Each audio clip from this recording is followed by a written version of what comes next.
Welcome back to One Comic Book a Day. I've had a cold, so we're back now.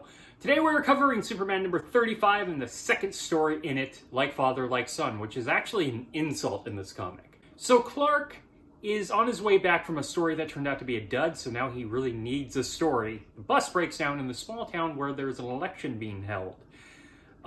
The rival politician frames this father's son for committing a crime, so the entire town thinks this kid is a criminal, and constantly are saying that the father's probably a criminal, so like father, like son.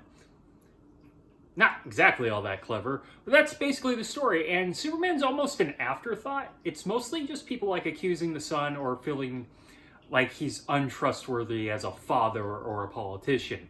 And the rival politician keeps trying to frame them. Now, I said Superman is barely needed here because eventually the father just wins the election. But we do need Superman for one important part, and that's why we can't say we can completely remove him from the story, even though he's an afterthought.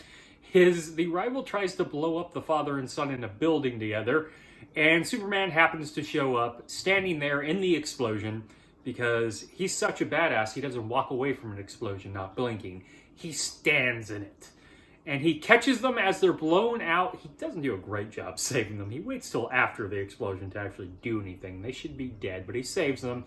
And the father goes on to win the election. Like I said, not very involved except for one big moment. So it's barely a Superman story as it's held on together. So already not recommending it as a Superman story, and it's not a very clever story to begin with, as things just kind of happen and accusations are thrown until the father just ends up winning for being a good person to begin with, which is also not exactly a great lesson. It's a hopeful lesson, but it's not an actual lesson that works in the real world. And even then, I'm not saying that's what the story needs. It's just not fun and pretty much a story you would see told many times, like in a Frank Capra movie, just not done as well. Okay, have a great day.